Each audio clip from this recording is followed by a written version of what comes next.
once you allow that to happen, once you take that as part of the game, then you can relax. I tried roller derby once. I'm very good at failure. Stick with that.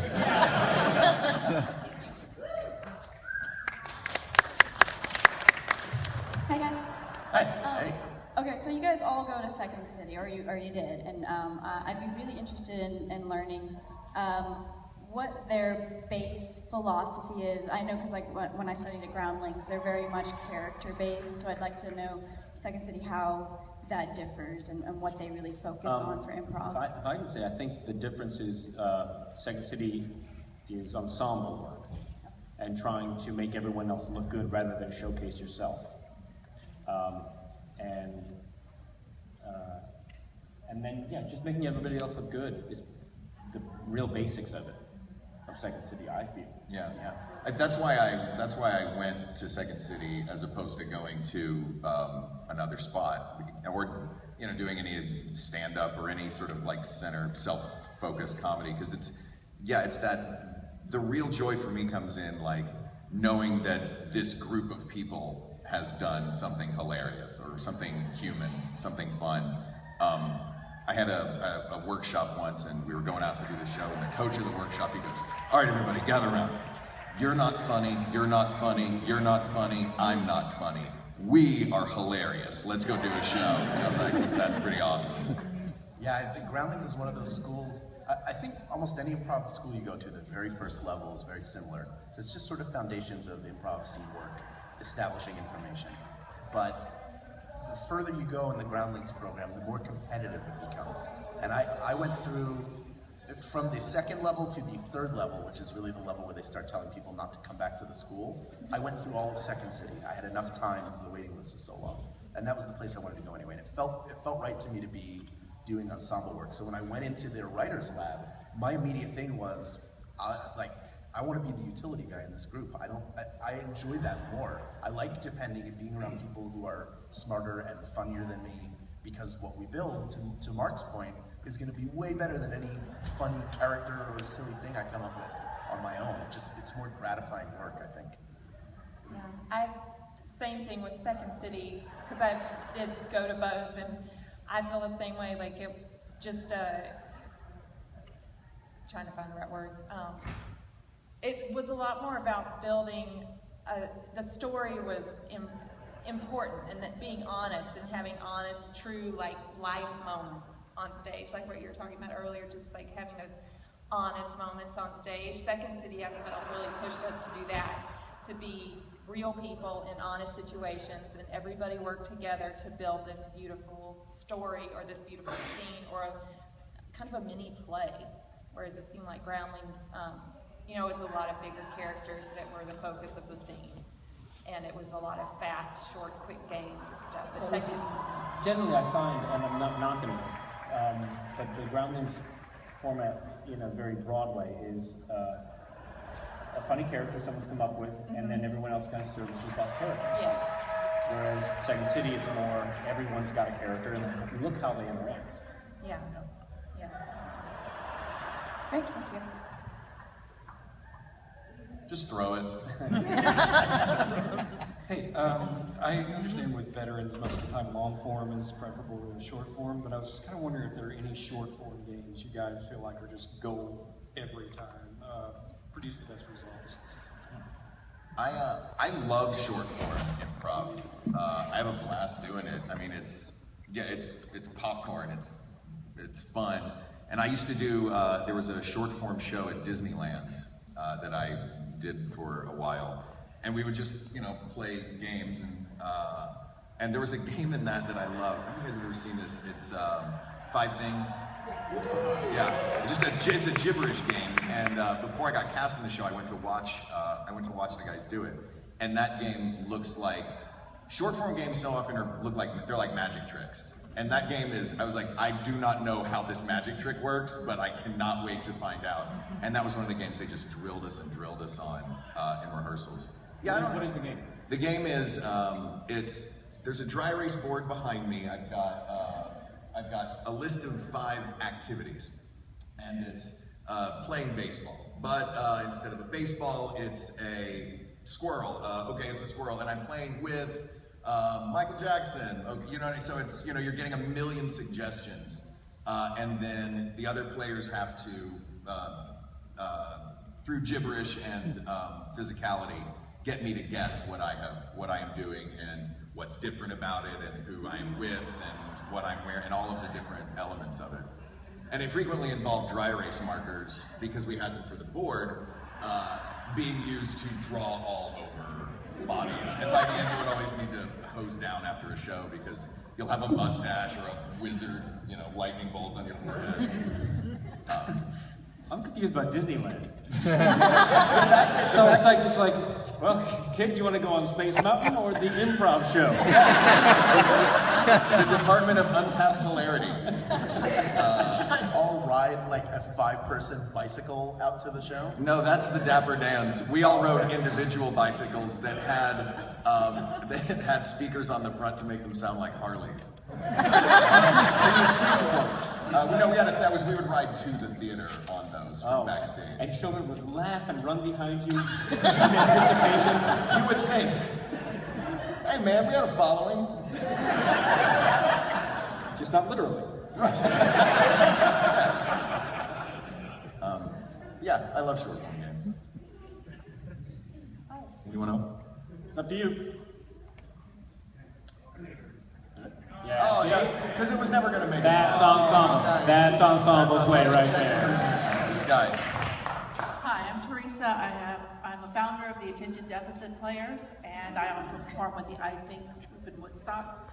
And I was wondering, one of the problems I always had was getting them not to talk over each other and to listen to their fellow players. And do you have any suggestions on how you keep everyone's got things going on in their heads, that adrenaline's pumping, so they don't all talk at once? I remember a couple of different exercises that I did for this, and maybe you guys have one that is better. One is an exercise not really meant for performance, where you have an object and only the person with the object can speak.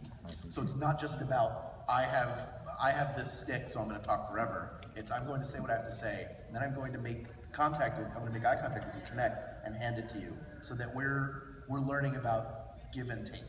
That you're paying attention, you're focused on the other person because you can't speak, and you also are learning. After I've spoken, I'm going to hand it off. The fucking stick is gone, guys. It's gone. Then another one was one person would stand in the middle, and 2 people would talk to that person at the same time, and then afterwards you would talk to the person in the middle and say how much did they remember of what either person said, which is a good exercise in how generating that much noise. It's just impossible you can't pay attention when you're talking. So those were helpful for me. There's also the Viola Spolin springboarding game. That's just you're only dealing with the last thing you heard. You're not. It's you can only reference. So somebody, and it's just it's their exercises. They're not like for performance. It's just 2 people sitting in chairs across from each other. We did it in class with everybody doing it at once, and the teacher kind of walking around. It's not really a performance thing. I don't know about that. I did that at Knott's Berry Farm for a whole summer. Did you guys ride skateboards to the stage? Well, we had one big skateboard. Okay. I'm gonna go get that. Thank you. Thank you. I'll say I got one for you too. I had a teacher who had us do scenes where we had to take in what was just said, and we weren't allowed to speak for 10, 15 seconds. We'd have to hear what they said, take it in, and let it affect us, and then respond. That might work. It might take a long time. All right, now you talked about dealing with failure. You need to learn how to deal with failure, but have you all ever experienced something that you consider downright traumatic that was hard for you to get over? How is this going to help you? If you can picture me, do you have any tips or tricks for forcing yourself to stay focused and not panic, freak out completely? Well, sometimes you just embrace the horror and really enjoy the fact that you have screwed up and this audience will be angry at the end of the evening. And you just go with it. That helps. You I mean, if you know that it's, if the audience knows what you know what I mean? Like, if something's not going well, the audience is always rooting for you. Nobody comes to a show and thinks, I hope this tanks. Like, everybody wants to see a great show. And so if everybody's on the same page, I feel like you can pull out of it, you know what I mean? And that's all just listening. Or just start swearing. They love it. Okay, then I've got that down. I had a super humiliating experience once, or 1,000 times, I don't know, over the years. You don't have to go into it deeper. I was doing a show at a little coffee shop, and it was I was kind of hosting it, and there was improvisation, there was sketches and music and all that kind of stuff. And it was in Los Angeles, a little coffee shop. There's probably about 5 people in the audience that were paying attention.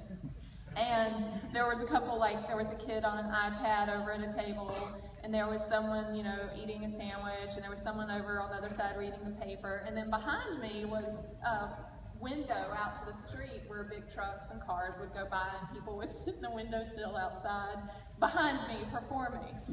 And then, of course, the coffee grinder was running and sandwiches were being ordered. It was horrifying and awful, but at a certain point it was just this is really funny.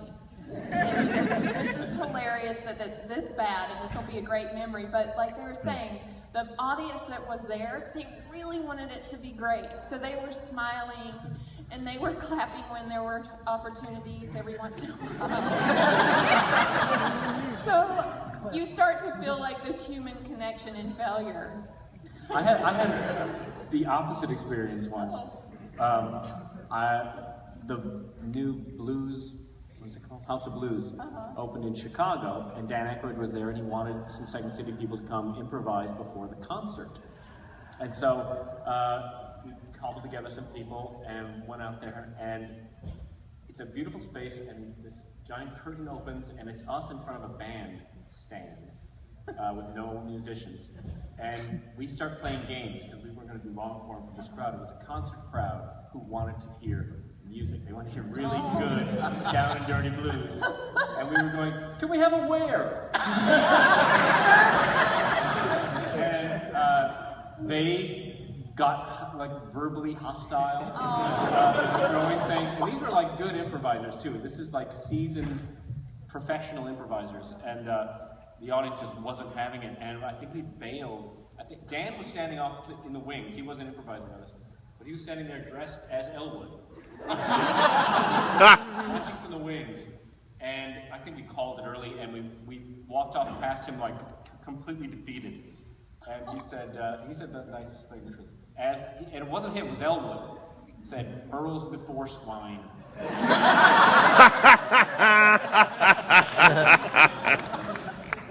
Okay, so basically go with the failure.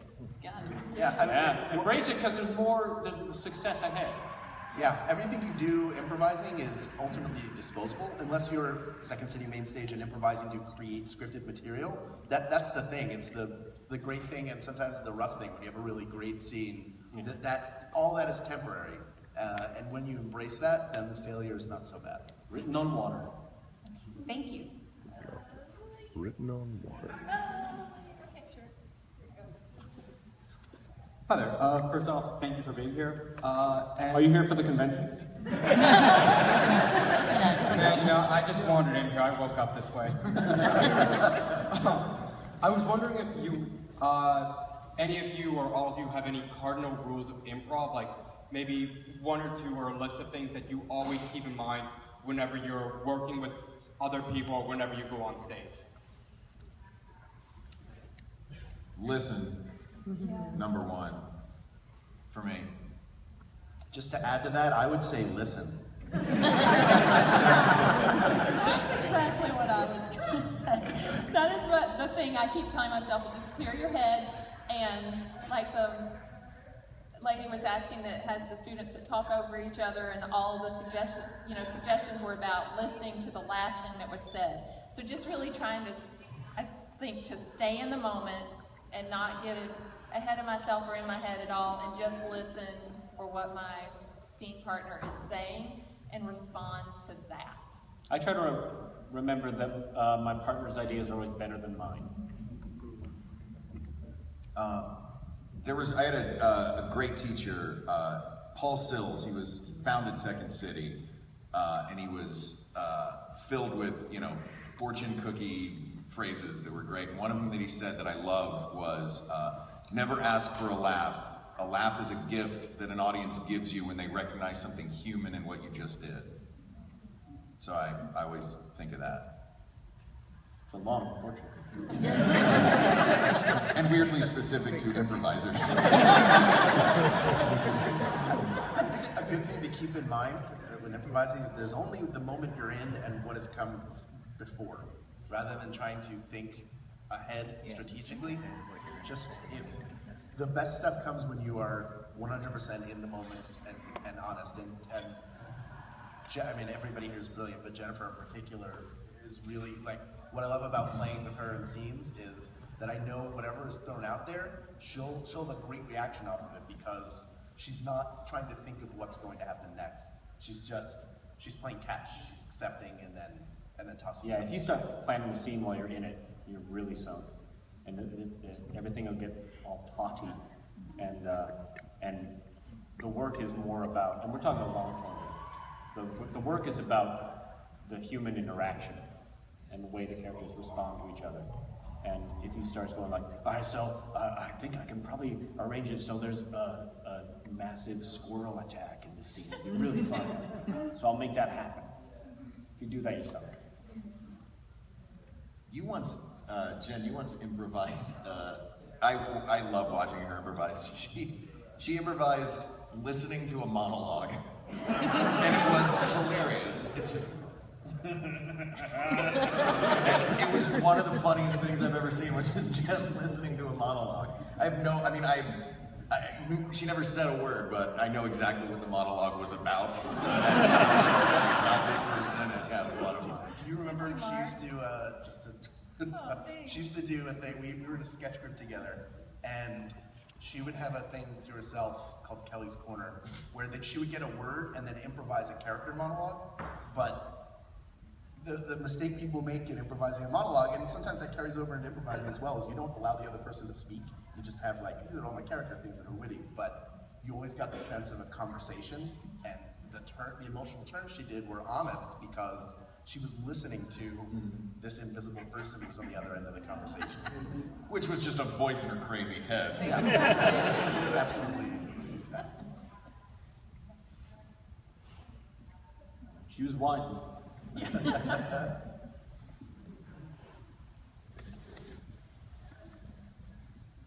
I was wondering if one of y'all could tell me where the restroom is. It took a while for the mic to get here, but I think I still need to go. It's wherever you are, sir. This is Dragon Con.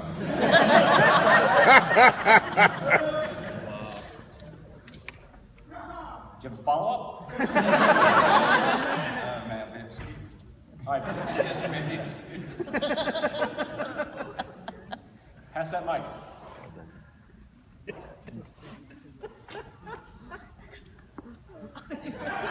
You really didn't have to go. This is the greatest bit. This is true comedy, really. Thank God he gave up the mic. If anyone else has to go, you don't have to wait to ask us a question. Feel free. We will not be offended. All hands go down.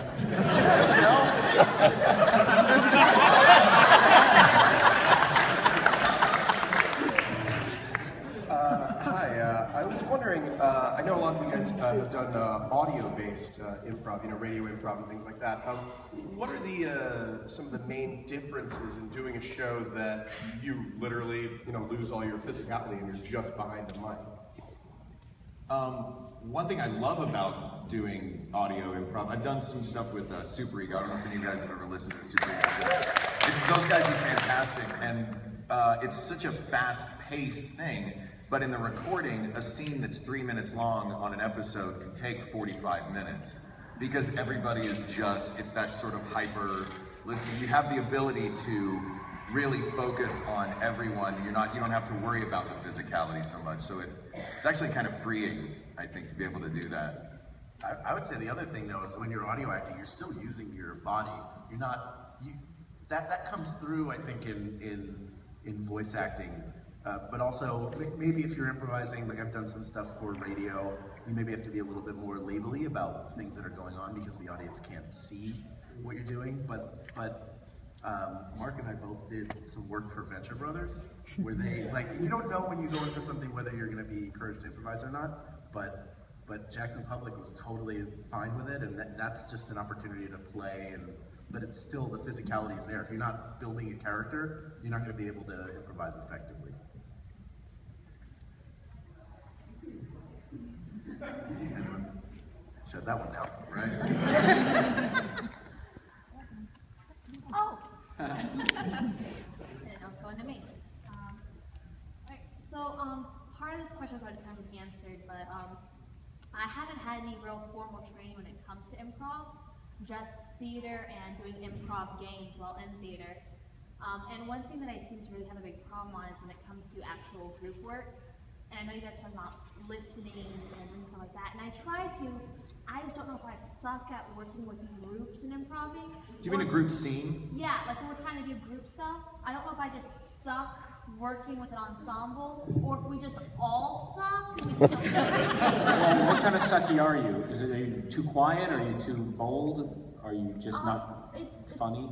In your mind. All of those. It's like I kind of just like sit there and I'm just like, I'm supposed to go to an amusement park. I don't know what to do. And then I just like, everyone's like trying to do stuff, and then I just kind of go off to the side and improv being on a roller coaster. Okay, well, the thing you want to concentrate on is knowing what you want from everybody else, and then pursue it. Just decide. It can be random. It can be really specific. It can be even vague. I want their respect, or I want her to hit me, or I want him to take his shoes off. And without approaching it really directly, you can have your character pursue that, and that gives you something to do emotionally. And as long as you have a want in the scene, then you have activity. And then put on top of that, if you're in an amusement park, you can put your hands on something. Get your hands busy, establish your environment, use stuff, and bring other people in to use the same thing you got your hands on. And then everybody's involved in a focus of some kind, and then you're also pursuing what you want from everybody. That's what we're there to watch, is you pursue what you want. Okay. Thank you. Mm-hmm. I would say something about group scenes that proves useful as well. In that, if you find that your character aligns with other character on stage's wants, a lot of times if you've got 5 people on stage, what winds up naturally happening is you'll wind up a group of 3 and a group of 2 who are opposed, or it's 4 on 1. You know what I mean? And when wants sort of line up, it becomes less of a cacophony of a bunch of people with one individual thing that they're doing, and everybody doing something together. You know what I mean? Okay. Thank you. I know you're taking notes. Hi. Could any of you please speak to how your improvisation training has maybe informed your voice acting work? Go ahead. No, quick character choices. A lot of the times when you have to audition for things, you don't get, sometimes you get scripts pretty far in advance, sometimes you don't. So the ability to sort of break it down and make a strong choice and go with it is something that you learn in improvising. That doesn't necessarily mean making a large choice or being a larger than life character, but sort of committing to a specific direction very quickly. Yeah, I do a lot of stuff where it's little roles where it'll be a bunch of very small roles in a cartoon, and you'll go in the booth, and the director will say, all right, this is the vendor who yells this one line at this guy. Give me 4 different versions of that. And so you're like, all right, and it's just that on the fly, and that I think comes from the improv training. That's a lot of fun. I'd say also just, again, the willingness to fail, and knowing that you'll still have a job if you do something that they don't like. They'll just say, to try something else. And just avoiding the fear of getting it wrong. That's what improv taught me, is that when you're improvising, there is no wrong, you know, unless you're screwing over your partner. No choice you make is wrong, per se. It has to be dealt with, and in a beautiful way, hopefully. But that's the same thing in the booth, is like, you know, I'll try this, and then, you know, it's all digital. You're not wasting anyone's money, really, you know? So, just gives you the willingness to try a bunch of different things. Just to sort of toss on top of that, for Mark and I, and Scott has done Thrilling Adventure Hour. For anybody who is familiar with that, that was a show where a lot of the times there were a ton of improvisers in that cast. The two of us, Mark Evan Jackson, Craig Kukowski, who was brilliant. We were brought in and have to make bold character choices. It's something that wound up being recorded and put out as a podcast. So then when the time comes to translate that into a VO booth, it's like training on top of training on top of training. But it all comes from improvising, having that base, being able to roll with stuff. Specifically, like those one-off, two-off little character things. So it's invaluable.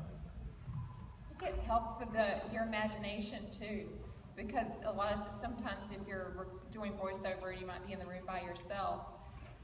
Having come from improv and having to basically play and use your imagination to create your environment and create the world that you live in and actually see it. It helps, I think, to see that when you're just basically have your paper or your script with you, to really visualize and add so much more to your delivery, because you've created this whole visual world right there in the booth. Thank you. Thank you. We only have time for 40 more questions, guys. Go. Hi, how y'all doing? Hey. Great. My son first started doing improv and stand-up when he was 15 years old, and one of the biggest problems he ran into was finding stage time at night time because of his age, and well, he still looks like he's 12. Many of you said you started at junior high. How did you overcome this problem? How did you deal with that? Well, I was improvising at school. Yeah, our school had a group. Yeah. Yep. We weren't out in the bars, you know. but I guess I was learning that early stuff on stage at a school that, you know, could afford an improv troupe. I think the money's the problem down here. Yes. Well, you know, we there were a group of us that enjoyed improvising in school. We just decided to improvise together. So we would get together for like a half hour here during lunch or after school. And then eventually when there was an assembly or an event where we could maybe perform for 10 minutes or do one scene, we would get that time. So if the school doesn't have a formal program, there are probably other kids that are passionate about it, and all it takes is one other kid, and they can improvise and learn and grow and maybe get some stage experience out of it. Thank you. And any room can be a stage for an improv show, as long as you have enough chairs for the people that show up. Any room will work for an improv set. Yeah. And there's some open mic nights that'll, as you must know, which will take a 15-year-old.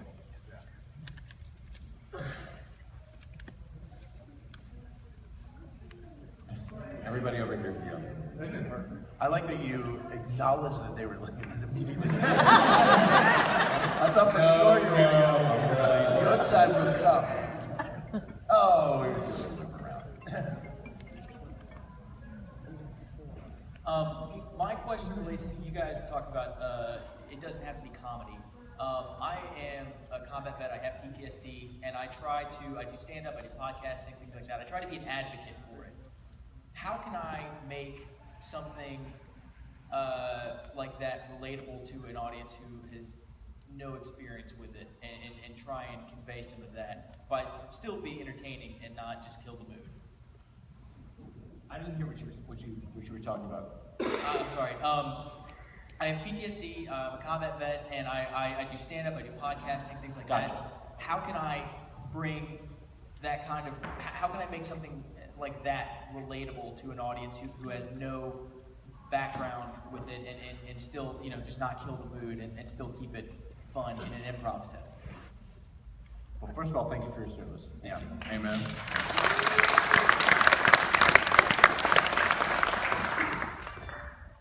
everybody has human experiences. So if that, I mean, the humanity in the thing is what's important. You know what I mean? Everybody can relate. Like, if your sphere of experience is this, broaden it out to. I guess I'm trying to figure out how to put this. Everybody can relate to a hard day at work. You know what I mean? I'm clearly not as much as you can. But you know what I mean? Like, there are things to find that are relatable. Like, everybody's had bad food. I'm sure you've had bad food. I mean, these are just like just find the human things. Does that make sense? Yeah, the connection that you make with an audience is emotional. It's not necessarily, even if it's an experience that other people have had, they're going to connect to the emotion. That's what brings them in. Star Trek is cool and people love Star Trek, but I think one of the things that people connect with it on is it's about exploration, curiosity, and the search for knowledge. So people who have a passion for that are drawn to Star Trek. It's not, they don't know what it's like to be on a starship or be face to face with a Klingon. Yes, we do. I keep telling you, the only one from the future who's here. But that's where the connection. I mean, if you were on stage telling your stories, and I would really enjoy listening to something like that. Even if it wasn't, the comedy may come later. You might just in telling the story first, you may discover what you think is funny about it, or what the angle is for you. But those are stories that are worth telling. You'll figure it out as you go. Yeah, I think finding the parts of your experience that overlap with other people's experience, not specifically to where you were experiencing it, but in the emotion involved or the silhouette of that experience, if you know what I mean. Because people have trauma in various levels in their lives, and there's an overlap of some kind that you can use as a doorway to then show them the rest of the room. All right, thanks so much. And other people too are a part of it. It's not just, the relationship isn't just you to your audience. It's you to whoever else you're dealing with. I mean, every scene, no matter what it's about, is always about the relationship. Okay. I have a question specifically relating to improvisation in television and film. It's so hard to capture. And I wrote and directed a small web series with Chicago improvisers, and it was scripted, and we would do last takes that were improvised, which were wonderfully cathartic for the actors and the crew, and all garbage, like none of it could be used. So in what instance have you ever worked on something that was improvised and it was able to be captured, either film or TV, and it was usable, and how did the director make that happen, aside from like editing magic? How did it happen in the room? I did a pilot recently for a guy named Josh Robert Thompson, who was on the Craig Ferguson show, and it literally was coming into improvise. He was like, come in, this is the basic idea, so do whatever you want. And it was filmed at an actual theater, so I guess that helped. It wasn't in a studio, and it was I just went out and did the bit a couple of times, a couple different ways. He had no idea what I was going to do. All I did was tell him, I'm a mentalist whose wife just left him. And then I would go on and do like 3 minutes 2 times. But it didn't feel much different. I would suppose, you guys may have more experience on like a studio set improvising, but for that it wasn't any different, but it was meant to be improvised. It was being captured that way. I did a show called The League, and they, the way the League, I love those guys. I was so excited to get to get on that. The way those guys work is we sit and we would talk. The script that I got was that long. It just tells you what the scene, it's the points you need to hit, and then we would sit. We sort of sat off to the side, me and the director and the other guy that I had most of the scene with. And we just kind of talked through the beats for a couple of minutes. I was playing guitar, so we was like, what's the song gonna sound like? What kind of thing are we thinking? And that was it. That was as much as we did. And then we started improvising. Second City style of, and Scott, I'm sure could speak more to this, the style of creating a scene is improvise it again, keep the stuff you liked, improvise it again, keep the stuff you liked, improvise it again, keep the stuff you liked until you've got a scene. And that was how the league worked. Sounds fun. Yeah, it was a lot of fun. I did Curb Your Enthusiasm, and I just did Veep. And there's more improvising in those shows than most. And that was a case of a very kind of happy set, and no egos being thrown around much, except for Larry. And everyone on the set realizing that everyone is equally valuable to the scene, and trusting the actors and letting them know that you trust them, but then also being careful not to just try to make each other laugh. That's all the garbage you had was probably very funny in the room, yeah, but it doesn't serve the story at all, and it doesn't serve the characters probably. So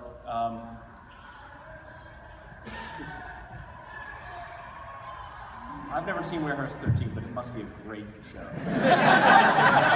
And totally improvised. Which is what's amazing.